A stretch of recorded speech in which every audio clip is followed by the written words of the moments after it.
Zoumana, bonjour. Bonjour. Est-ce que tu as ton effectif au complet ou est-ce qu'il y a encore des blessés, mis à part ceux qu'on connaît déjà?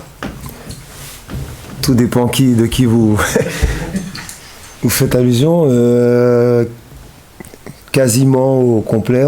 Il y a Théo Sainte-Luce qui s'est arrêté il y a quelques jours, là, qui a ressenti une petite douleur musculaire. Donc, il a fait des examens aujourd'hui et j'en saurai plus là tout à l'heure, avant la séance. Sinon, pour le reste, rien à signaler.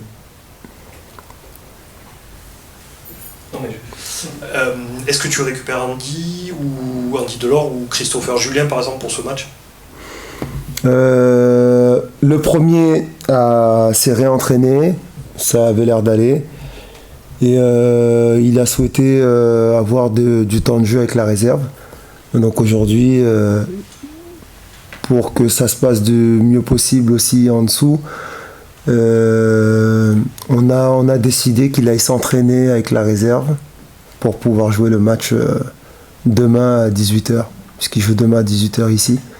Donc ça a l'air d'aller au niveau de la cheville, et puis il va avoir du temps de jeu avec la N3.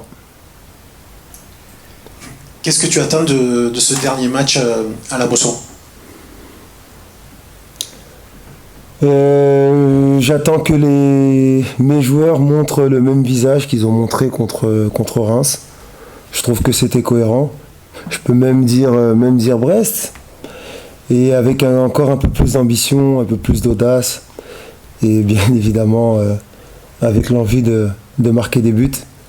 C'est le plus difficile dans le football.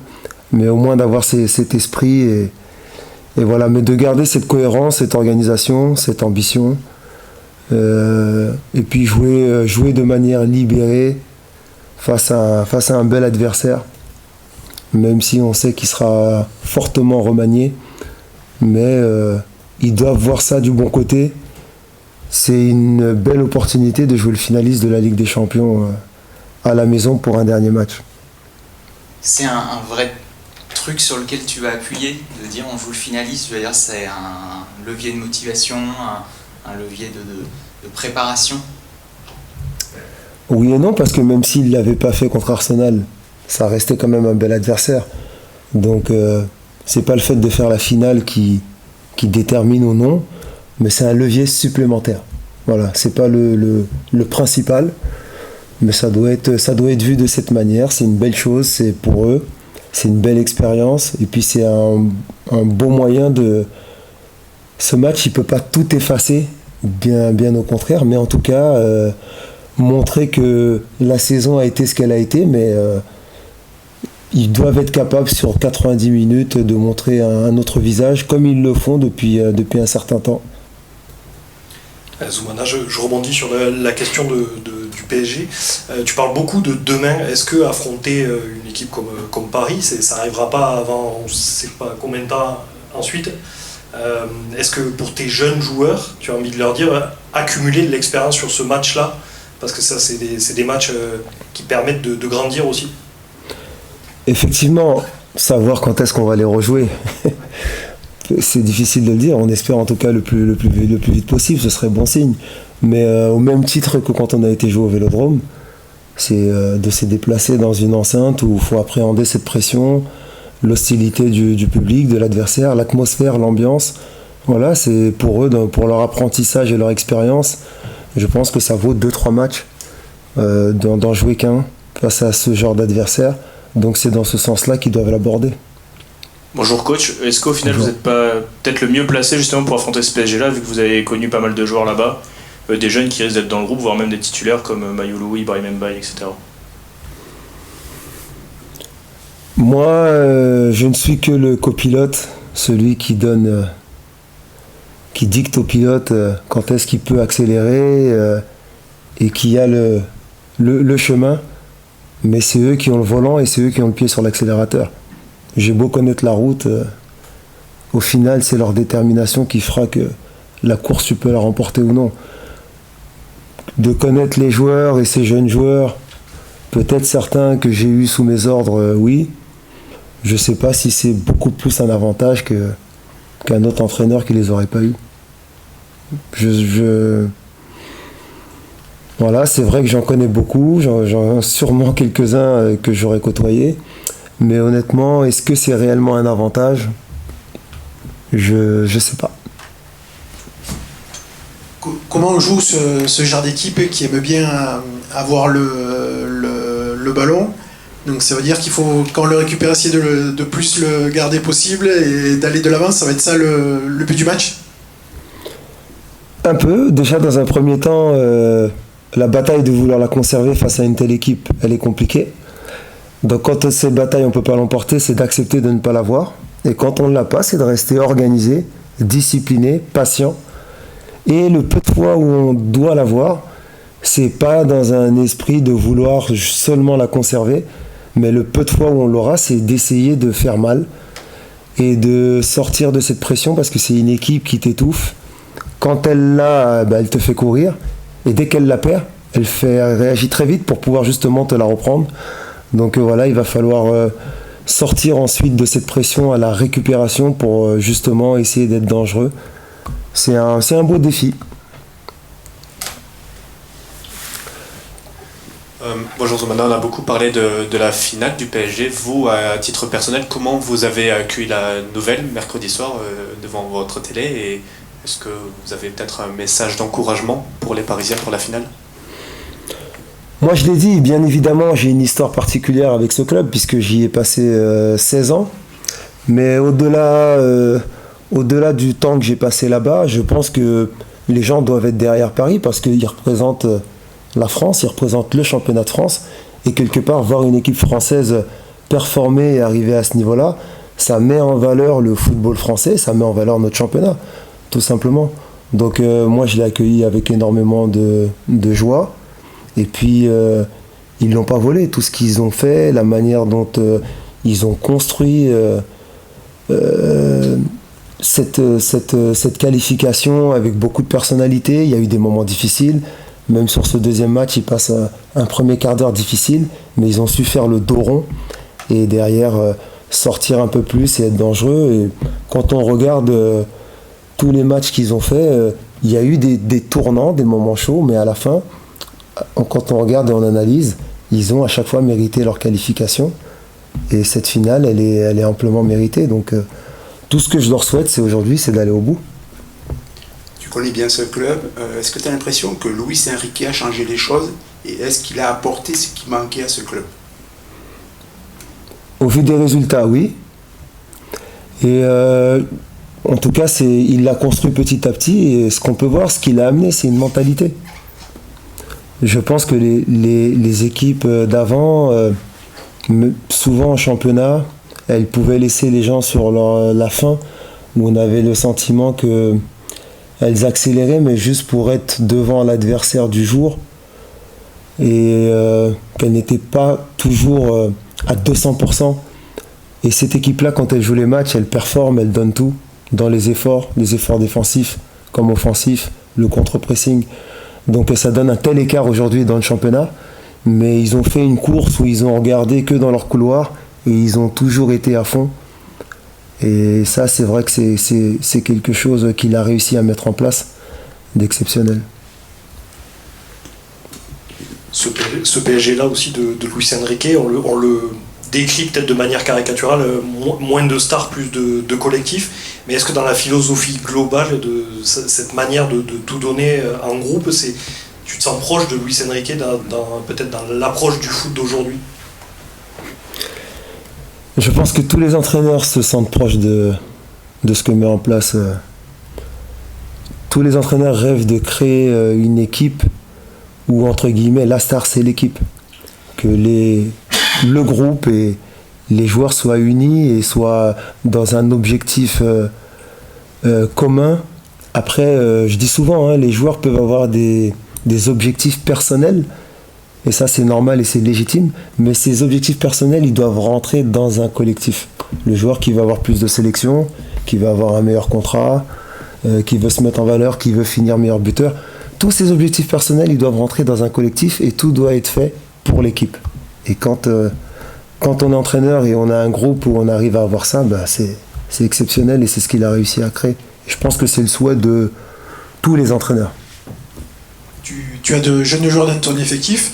Est-ce que tu peux leur dire de prendre exemple sur ce que font certains joueurs du PSG ou même dans l'animation globale de ton équipe, de prendre exemple sur ce que fait ce PSG-là? Oui, mais avant même de parler terrain, ce serait de prendre exemple sur le mode de vie, vivre comme un professionnel, avoir une attitude pro. Donc, faut prendre les choses par étapes. Ce qu'on voit sur le terrain des joueurs de haut niveau, c'est la finalité. Mais avant ça, il y a un travail qui est fait, un travail invisible qu'on ne voit pas forcément. Ça, le match, c'est seulement la partie visible de l'iceberg. Et il y a une grosse partie qui est faite, et c'est celle-là dont les joueurs doivent s'inspirer s'ils veulent arriver à ce niveau-là. Tu as passé 16 ans dans ce club, plus de la moitié de ta vie professionnelle. Est-ce qu'il y a une émotion particulière au moment justement de l'affronter pour la première fois quasiment, et est-ce que la préparation de la semaine l'a été aussi particulière? C'est une bonne question. J'ai pas le sentiment, non. Je le prépare comme je prépare les autres matchs. Après, bien évidemment que le timing dans lequel on reçoit l'adversaire, c'est particulier puisque il se qualifie pour la deuxième finale de la Ligue des Champions dans l'histoire du club. Donc c'est vrai que c'est particulier. Le fait de regarder le match contre Arsenal, on se dit samedi ils sont là à la Mosson. Donc il y a un œil à la fois de supporters sur ce match et en même temps on analyse et en se disant voilà, c'est une équipe qu'on va recevoir aussi. Donc ça donne un sentiment un peu particulier. Mais pour le reste, je suis aussi très focus sur mon travail ici et sur mon équipe. Donc voilà, j'ai pas trop le temps pour en tout cas, ces sentiments-là, ils ressortent pas plus que ça parce que je suis très focus sur le match et la préparation avec mon groupe sur la semaine d'entraînement et le travail. On a dit que c'est un test, que c'est une possibilité de prendre de l'expérience. Est-ce que aussi, malgré tout, puisque c'est le dernier match à la Mosson et qu'on ne sait pas quand Montpellier rejouera en Ligue 1, il faut en profiter, j'allais dire. Est-ce que c'est possible ou est-ce que sur le terrain c'est compliqué? Lors de mon arrivée, j'avais parlé de ça, j'avais parlé de retrouver le goût de l'effort, le goût du travail, mais j'ai aussi parlé de notion de plaisir, parce qu'à un moment donné, il ne faut pas dissocier. Pour moi, quand on arrive à rendre quelque chose de difficile, à le transformer en plaisir, comme des efforts défensifs qui sont peut-être plus difficiles à faire que de faire une course pour aller marquer un but, quand on arrive à prendre plaisir à faire ces choses-là, ça devient beaucoup plus facile. Donc cette notion de plaisir, pour moi, elle est importante, il faut que les joueurs ils l'aient. Et bien évidemment, c'est une bonne question. Il faut que les joueurs rentrent sur le terrain avec de la personnalité, mais en prenant aussi du plaisir à jouer à la Mosson et face à cet adversaire.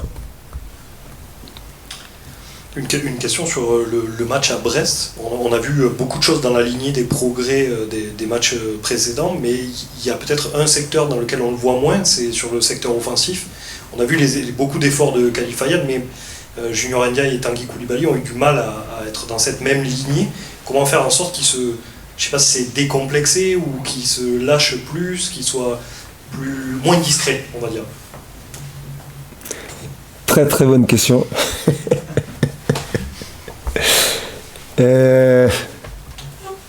Voilà, on essaye de travailler pour, mais je le dis aux joueurs, marquer des buts, c'est ce qu'il y a de plus difficile dans le football. Et marquer des buts, c'est un état d'esprit. L'état d'esprit qu'on a quand on défend, de vouloir arracher le ballon, de tacler, d'empêcher un but, ou le gardien qui se détend et qui plonge, il faut cette même détermination pour marquer un but. Il faut aller chercher ces choses-là, il faut avoir cet esprit tueur. Ça ne vient pas comme ça. Et encore plus avec une équipe comme nous, dans cette spirale, les choses ne vont pas nous sourire. J'ai en tête la dernière action de Wabi qui est face au gardien, quasiment à bout portant.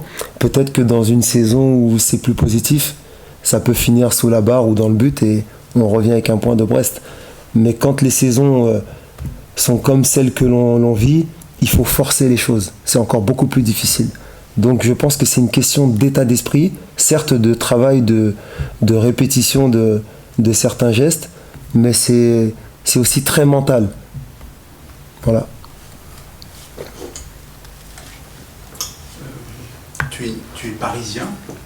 Est-ce qu'il y a une forme d'attachement au PSG et est-ce que c'était pour toi un accomplissement de finir ta carrière de joueur dans ce club-là, alors que tu n'as pas été formé à Paris?